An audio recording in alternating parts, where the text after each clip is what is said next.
بسم الله والحمد لله والصلاة والسلام على رسول الله خاتم الأنبياء والمرسلين صلى الله عليه وسلم. اما بعد، السلام علیکم و رحمت الله و برکاته. دوستان عزیز و شنوندگان گرامی، امروز درباره تأثیر گناه به انسان روزدار. آیا گناهی که روزدار میکند چی تأثیر میبخشد برای روزش؟ الله عز و جل چخلی که میفرماید: یا ایها الذین آمنوا کتب علیکم الصیام کما کتب علی الذین من قبلکم لعلکم تتقون. ای آنان که ایمان آوردید، ای مؤمنان، فرض شد برای شما روزه. ای برای شما روزه فرض شد. چخیلی که فرض شده بود یا که نوشته شده بود برای کی؟ برای امتانی پیش از شما. لعلکم تتقون. در آخر میگه که باید شما چی؟ باید از خدا بترسید، پرهیزکاری کنید. یعنی که روزه را الله، یعنی که مقصد و غایه الله که برای ما فرض کرده است روزه را، این چی است؟ این که ما از خدا باید بترسیم، بیم داشته باشیم، پرهیزکاری کنیم. بیم از خدا. معنای بیم از خدا چرا معنا دارد؟ معنایی که ما باید امرهای او را که امر کرده است، فرمانهای او را بجا بیاریم و ترک کنیم آنچه که الله عز و جل برای ما حرام کرده است. پس کسی که از الله نترسید، معنایی که ترک نکرد چیزی که الله حرام کرده است و امر الله انجام نداد در روزش، پس از روزش او یگان چیز بهره نبرده است. یعنی از روزش او هیچ اجری گرفتگی نیست. برای همین واجب است برای روزدار که پاک کند روزه خود را از آن چیزی که ضربه میزند یا که رخنه میزند بر روزه او، آن چیزهایی که روزه او را، یعنی اجری او را برهم میدهد، بعد روزه خود را نگه دارد. برای همین انسان باید زبانش نگه دارد، باید گپای زیادی نزند، باید نظر حرام نکند، باید سخنی بلند بالا نزند، سخنی جاهلانه نزند. هرگز باید بدی را به بدی نگرداند، ولی بدی را به نیکی در مقابلش نیکی کند. بدی را خیلی که بعضی از گذشتگان ما، از صحابگان ما و از گذشتگان ما میگویند بو ان الصيام المقبول ما صامت فيه الجوارح من المعاصی. میگویند که روزه‌ای که در نزد الله پسندیده است کدام روزه است؟ اون روزه‌ای که انسان بدنش از گناهان روزه میگیرد با همراهی مع بطن والفرج عن الشهوه، با همراهی شکمش و شرمگاهش از چی؟ از شهوت. یعنی که هم بدنش کاملا از گناه و زبانش و همه چیزی که دستانش، پایهایش از گناه روزه میگیرند، همه خیلی دیگر چی؟ شکمش و شرمگاهش روزه میگیرند از شهوت. برای همین برای ما پیغمبر صلی الله علیه و سلم در بسیار حدیثا آگاه داده است. خیلی که پیغمبر اکرم صلی الله علیه و سلم میفرماید در حدیث ابی هریره رضی الله عنه قال رسول صلی الله علیه و سلم، پیغمبر اکرم صلی الله علیه و سلم میفرماید قال الله عز و جل میفرماید کل عمل ابن آدم له الا الصوم. هر یک عمل انسان، عمل فرزند آدم برای اوست. عملی که انسان فرزند آدم انجام میدهد برای اوست مگر روزه. الا الصوم، مگر روزه. فانه لی و انا اجزی به. پس هر آینه میگه روزه برای من است، برای روزه و فقط من میدانم. در بین مردم نمایان نیست که او روزدار است. روزه و من میدانم، برای من است روزه و انا اجزی به. پس پاداش او را من میدهم. ای وقتی پاداش الله که داد، الله عز و جل هرگز پاداشی بد نمیدهد. همه وقت الله عز و جل چند بارها برای او پاداش زیادی میدهد. و صیام جنه. پیغمبر میگه صیام جنه است. صیام روزه چی است؟ روزه سپری است. سپر از چی است؟ سپر از که انسان در گناهان واقع نشود، در دنیا در گناه ها واقع نشود، پرهیز کند. پرهیزکاری است. باز صیام سپر است از چی؟ از درآمدن انسان، از درآمدن دوزخ. صیام برای او سپر است، صیام او را من میکند. فاذا كان يوم صوم احدكم، هر آینه وقتی که روزه شما بود، یعنی که روزه یکی از شما بود، یعنی یکی شما که روزدار باشد، در حال فلا يرفث، پس نه همخوابگی کند با زنش و نه نظر کند به حرام و نه بوسه کند، خاصه از نظر به زن بیگانه و چه حرام دست کشد. ولا يفسق، و از حد نگذرد، یعنی در معصیت واقع نشود. ولا يسخب، و آوازی بلند یا که داد و فیغان نزند، آواز بلند نکند با سخنهای بیهوده و پوچ. فان سابه احد او قاتله، هر آینه کسی که او را دشنام داد یا که با او جنگ کرد، فلیقل انی صائم، پس بگوید که من روزدار هستم.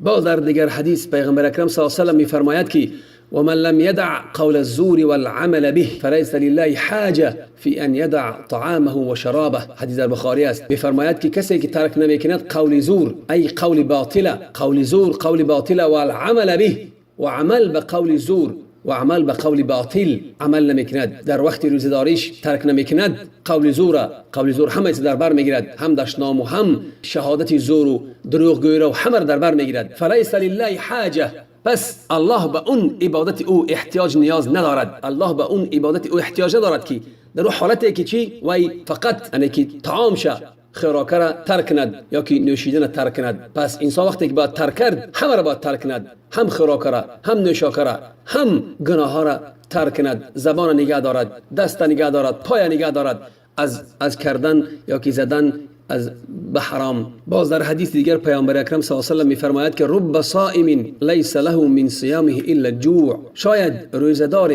نیست برای او از روزه اش مگر گرسنگی. یعنی شاید که وی از آنچه که الله حرام کرده است از او دست نکشد، از دشنام و از دروغ و از نظر کردن و از دیگر چیزها که او دست نکشد و همه چیزایی که الله حرام کرده است اون را بجا بیارد با در حالی که روزه دار باشد. پس روزه او یعنی هیچ فایده ای نیست، هیچ بهره نمیبرد، از روزهش هیچ اجری نمیگیرد مگر چی؟ مگر گرسنگی. حدیث در امام نسائی و ابن ماجه از ابی هریره روایت شده است و رواه احمد و حاکم و بیهقی به لفظ دیگرش و رب صائم حظه من صيامه جوع والعطش، شاید که روزدار نصیبش از روزه‌اش چی است؟ گرسنگی و تشنگی، دیگر اجری نگیرد. و همینطور صحابگان و گذشتگان ما خیلی حرصمند بودند، خیلی خود را نگاه می داشتند در هنگامی که روزه بدن. برای چی؟ برای که روزه آنها چی باشد؟ پاک کننده نفس هاشو باشند، پاک کننده بدن هاشو باشند از چی؟ از گناه و از معصیت. خیلی که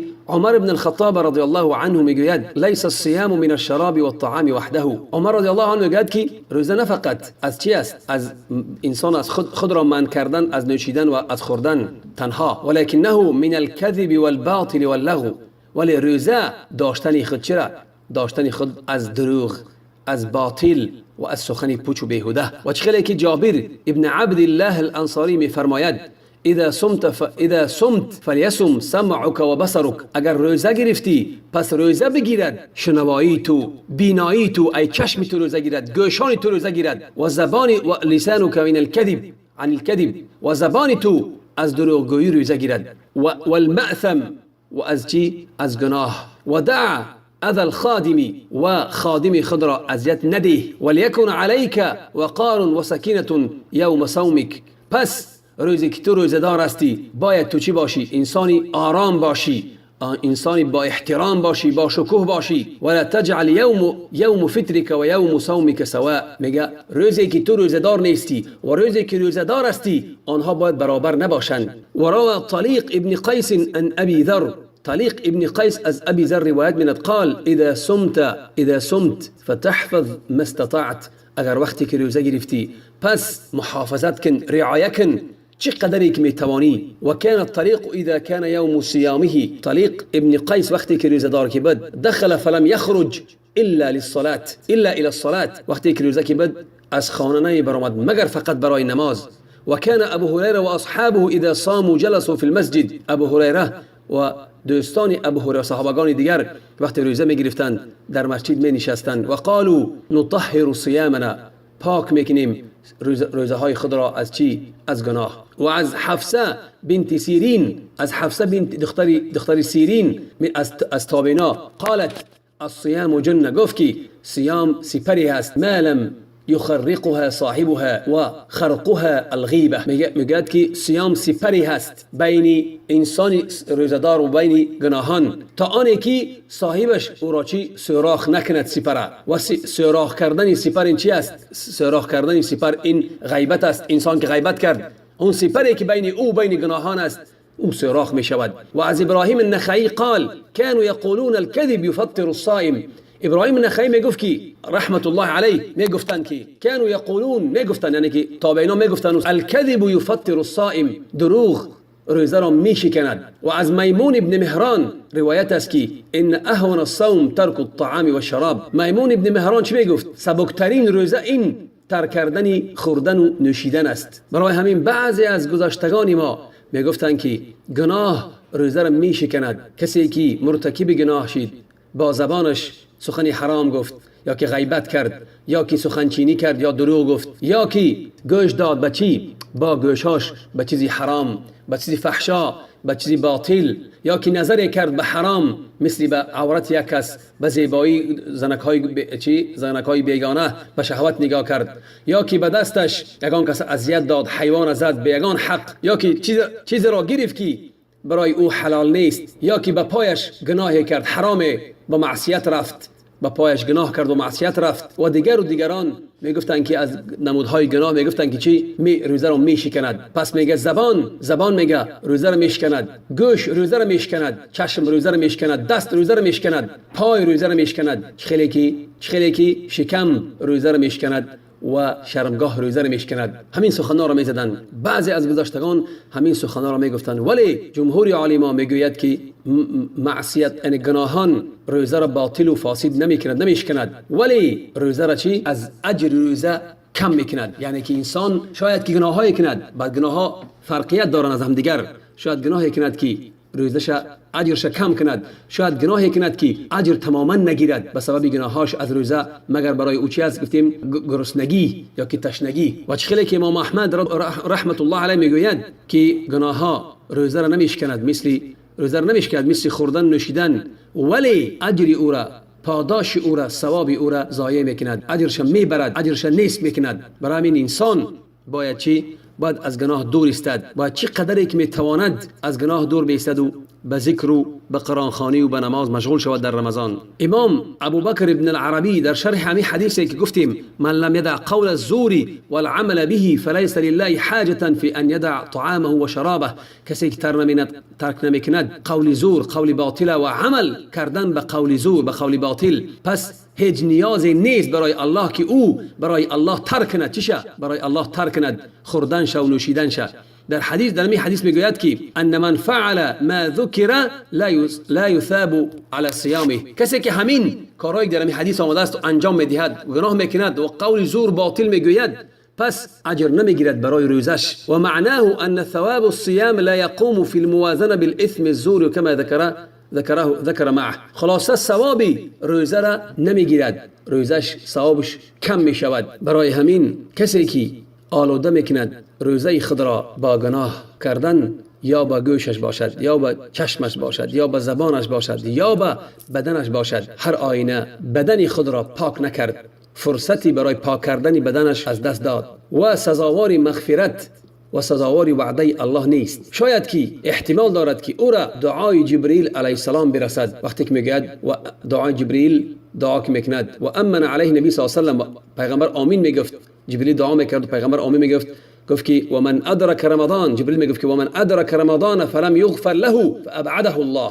کسی که ماه رمضان، ماه شریف رمضان را دریافت کرد و گناههای او بخشیده نشدند، پس الله او را دور سازد، الله او را دور سازد. پیغمبر آمین میگفت.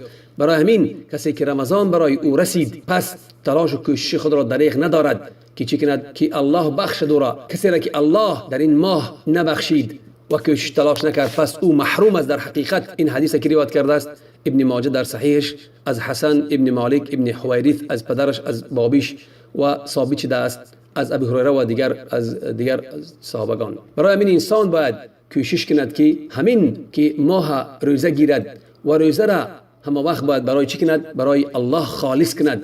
و دیگر حدیث پیغمبر از ابی هریره میفرماید که من افطر یوما من رمضان من غیر عذر ولا مرض لم يقضي عنه صيام دهر و ان صامه. ذکره البخاری تعلیقا.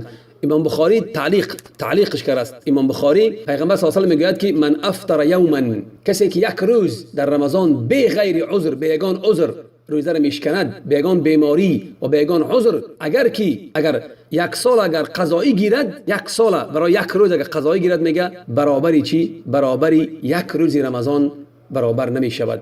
اگر که یک سال پر روزه گیرد بجای یک چی؟ قضایی گیرد بجای یک روز رمضان، بین اجر چه خیلی بزرگ است. برای انسان باید چی؟ انسان باید توبه کند و تلاش کند در ماه رمضان که چی؟ الله گناهاش بخشد، که این رمضان ماه مغفرت است، ماه رحمت است، ماهی که الله عز و جل یعنی دروازه های بیشت باز هستند. انسان باید کوشش کند که بیشت درآید و از همون نفرانی شود که الله آنها را در همین ماه رمضان از آتش دوزخ رها کرده است. و السلام علیکم و رحمت الله و برکاته.